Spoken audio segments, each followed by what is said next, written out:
ಕಾಂಗ್ರೆಸ್ ಸರ್ಕಾರವು ಕಳೆದ 3 ವರ್ಷಗಳಿಂದ ಎಸ್ಸಿ-ಎಸ್ಟಿ ಟಿಎಸ್ಪಿ ಅನುದಾನದ 39,000 ಕೋಟಿ ರೂಪಾಯಿ ದುರುಪಯೋಗಪಡಿಸಿಕೊಂಡಿದ್ದು, ಇದೀಗ ಮತ್ತೊಂದು ಬಜೆಟ್ ಮೂಲಕ 15,000 ಕೋಟಿ ರುಗಳನ್ನು ಕಬಳಿಸಲು ಸಜ್ಜಾಗಿದ್ದಾರೆ ಎಂದು ಬಿಜೆಪಿ ಎಸ್ಸಿ ಮೋರ್ಚಾದ ರಾಜ್ಯ ಕಾರ್ಯದರ್ಶಿ ಎಂಎಸ್ ಪರಮಾನಂದ ತಿಳಿಸಿದರು. ಸುದ್ದಿಗೋಷ್ಠಿಯಲ್ಲಿ ಮಾತನಾಡಿದ ಅವರು, ಎಸ್ಸಿ-ಎಸ್ಟಿ ಟಿಎಸ್ಪಿ ಕಾಯ್ದೆಯ ಮೂಲಕ ಎಸ್ಸಿ-ಎಸ್ಟಿ ಸಮುದಾಯಗಳಿಗೆ ಸವಲತ್ತುಗಳನ್ನು ಒದಗಿಸಲು ರಾಜ್ಯದ ಬಜೆಟ್ನ ಅನುದಾನದಲ್ಲಿ ಪ್ರತಿ ಇಲಾಖೆಯೂ ಶೇಕಡಾ 24.1 ಹಣ ನೀಡಲು ಉಪಯೋಜನೆ ರೂಪಿಸಬೇಕು. ಆದರೆ ರಾಜ್ಯ ಸರ್ಕಾರ ಯೋಜನೆಯಲ್ಲಿ 7ಸಿ ಮೂಲಕ ದಲಿತರ ಮೀಸಲು ನಿಧಿಗೆ ಕನ್ನ ಹಾಕುತ್ತಿದೆ ಎಂದು ಆರೋಪಿಸಿದರು. ಈ ರೀತಿಯಾಗಿ ಎಸ್ಸಿ-ಎಸ್ಟಿ ಟಿಎಸ್ಪಿ ಕಾಯ್ದೆಯ ಅನುದಾನವನ್ನು ಅನ್ಯ ಯೋಜನೆಗಳಿಗೆ ಬಳಸುವ 7ಡಿಯನ್ನು ಕಿತ್ತೊಗೆದೇವೆ ಎನ್ನುವ ಸಿದ್ದರಾಮಯ್ಯ ಹಿಂದೆಯೇ 7ಸಿ ಜಾರಿಗೊಳಿಸಿ ಹಣವನ್ನು ದುರ್ಬಳಕೆ ಮಾಡಿಕೊಂಡಿದ್ದಾರೆ.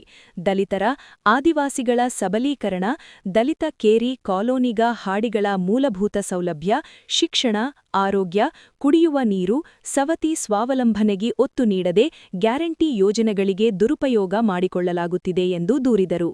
ಮಾಡ್ತಾರೆ ಅಂತಂದರೆ ನಮ್ಮ ದಲಿತ ಸಮುದಾಯಕ್ಕೆ ಒಂದು ದುಸ್ವಪ್ನ ಅಂತ ಒಂದು ಆತಂಕ ಶುರುವಾಗ್ಬಿಡ್ತದೆ ಇಡೀ ರಾಜ್ಯದ ದಲಿತ ಸಮುದಾಯಕ್ಕೆ. ಯಾಕೆ ದುಸ್ವಪ್ನ ಅಂತಂದರೆ ಎಸ್ಸಿ ಟಿ.ಎಸ್.ಪಿ ಹಣನ ಅಲ್ಲಿ ಘೋಷಣೆ ಮಾಡ್ತಾರೆ, ಅದ್ರ ತಕ್ಷಣ ಅದನ್ನು ಡೈವರ್ಟ್ ಮಾಡಿ ಈ ಭಾಗ್ಯಗಳಿಗೆ ಬಳಸ್ಕೊಳ್ಳೋಕ್ಕೆ ಶುರು ಮಾಡಿಬಿಡ್ತಾರೆ.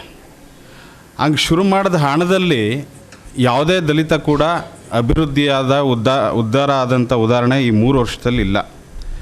ಕಳೆದ 3 ವರ್ಷದಲ್ಲಿ ಸುಮಾರು 39,000 ಕೋಟಿ ಹಣನ ಇದೇ ರೀತಿ ದುರ್ಬಳಕೆ ಮಾಡ್ಕೊಂಡಿದ್ದಾರೆ. ಆದರೆ ಅದರಿಂದ ಯಾವುದೇ ದಲಿತ ಸಮುದಾಯ ಅಭಿವೃದ್ಧಿಯಾದ ಉದಾಹರಣೆಗಳು ಆಗಿಲ್ಲ. ಆ್ಯಕ್ಚುಲಿ ಈ ಎಸ್ಸಿ ಟಿ.ಎಸ್.ಪಿ ಹಣ ಇದೆಯಲ್ಲ, ಅದು ಗ್ಯಾರಂಟಿ ಯೋಜನೆಗೆ ಬಳಸ್ಕೊಳ್ಳುವಂಥದ್ದು ಇಲ್ಲ. ಯಾಕಂದರೆ ಎಸ್ಸಿ ಟಿ.ಎಸ್.ಪಿಯ ಹಣದ ಒಂದು ಕಾನ್ಸೆಪ್ಟೇ ದಲಿತ ವೈಯಕ್ತಿಕವಾಗಿ ಉದ್ಧಾರ ಮಾಡುವಂಥ ಅಥವಾ ಆ ದಲಿತ ಕೇರಿಗಳೇನಿದೆ ಅದನ್ನು ಅಭಿವೃದ್ಧಿಪಡಿಸುವಂಥ ಯೋಜನೆಗೆ ಬಳಸ್ಕೊಳ್ಳುವಂಥ ಒಂದು ಯೋಜನೆ ಅದು ಎಸ್ಸಿ ಟಿ.ಎಸ್.ಪಿದು. ಅದರಲ್ಲಿ ನೀವು ಕಂಡಂಗೆ ಹಗರಣಗಳು ಆಗಿದೆ. ಸನ್ಮಾನ್ಯ ನಾಗೇಂದ್ರವರು ಕೂಡ ಸಚಿವರಾಗಿದ್ದವರು ಕೂಡ ಅದಕ್ಕಾಗಿ ಜೈಲಿಗೆ ಹೋಗಿದ್ದು ಕೂಡ ಬಂದಿದ್ದಾರೆ, ವಾಲ್ಮೀಕಿ ನಿಗಮದ ಹಗರಣದಲ್ಲಿ. ಸೊ ಈ ರೀತಿ ದುರ್ಬಳಕೆ ಮಾಡ್ಕೊಳ್ಳೋದ್ರ ಜೊತೆಗೆ 8 ನಿಗಮಗಳಿವೆ. ಆ 8 ನಿಗಮಗಳು ಕೂಡ ₹1 ಕೂಡ ಈಗ ಅದರಲ್ಲಿಲ್ಲ. ತುಂಬ ಸಲ ಅವರು ಆ ಕ್ಯಾಟಲಾಗ್ ಪ್ರಿಂಟ್ ಮಾಡಿಸ್ತಾರಲ್ಲ, ಆ ಪ್ರಿಂಟ್ ಮಾಡಿಸೋ ಹಣನೂ ಕೂಡ ಇಲ್ಲ ಅಂತ ನಾವು ಯಾವುದೋ ಒಂದು ಯೋಜನೆ ಬಗ್ಗೆ ಕೇಳಕ್ಕೆ ಹೋದಾಗ ನಮ್ಮ ಕೈಗೆ ಒಬ್ಬ ಅಧಿಕಾರಿ ಆ ಕ್ಯಾಟಲಾಗ್ ಕೊಟ್ಬಿಟ್ಟು, ಸರ್ ಇದಕ್ಕೆ ಜೆರಾಕ್ಸ್ ಮಾಡಿಸ್ಬಿಟ್ಟು ನಮ್ಗೆ ವಾಪಸ್ ತಂದು ಕೊಡಿ, ಯಾಕಂದರೆ ಈ ಸಲ ಅದನ್ನು ಪ್ರಿಂಟ್ ಹಾಕ್ಸಿಲ್ಲ ಅಂತ. ಅಂದರೆ ಅಷ್ಟರ ಮಟ್ಟಿಗೆ ಅದು ದರಿದ್ರತೆಗೆ ತಳ್ಳಿಬಿಟ್ಟಿದ್ದಾರೆ ಅದನ್ನು, ಅಭಿವೃದ್ಧಿ ನಿಗಮಗಳನ್ನ. ಏನೆಲ್ಲ ಅಭಿವೃದ್ಧಿ ಮಾಡಬೇಕಾಗಿತ್ತು ಅದನ್ನು ಮಾಡ್ದೇ ಆ ರೀತಿ ಅವರು ಇದು ಮಾಡಿದ್ದಾರೆ. ಇದರಲ್ಲಿ ಯೋಜನೆಗಳಿವೆ: ಗಂಗಾ ಕಲ್ಯಾಣ ಯೋಜನೆ, ಐರಾವತ ವಾಹನ ಯೋಜನೆ, ಭೂ ಒಡೆತನ ಯೋಜನೆ, ವಿದ್ಯಾರ್ಥಿಗಳ ಸ್ಕಾಲರ್ಶಿಪ್ಪು, ವಿದೇಶಗಳಲ್ಲಿ ಉನ್ನತ ವ್ಯಾಸಂಗ ಮಾಡುವಂಥ ವಿದ್ಯಾರ್ಥಿಗಳಿಗೆ ಇದರಿಂದ ಪ್ರಬುದ್ಧ ಯೋಜನೆ ಅಂತ ಹಣ ಕೊಡೋ ಒಂದು ಇದಿತ್ತು, ಅದು ಕೂಡ ಇಲ್ಲ. ವಸತಿ ಶಾಲೆಗಳಿಗೆ ಸರಿಯಾದ ರೀತಿ ಕಟ್ಟಡದ ವ್ಯವಸ್ಥೆನೂ ಇಲ್ಲ, ಅದಕ್ಕೆ ಸರಿಯಾದ ರೀತಿ ಊಟದ ವ್ಯವಸ್ಥೆನೂ ಇಲ್ಲ.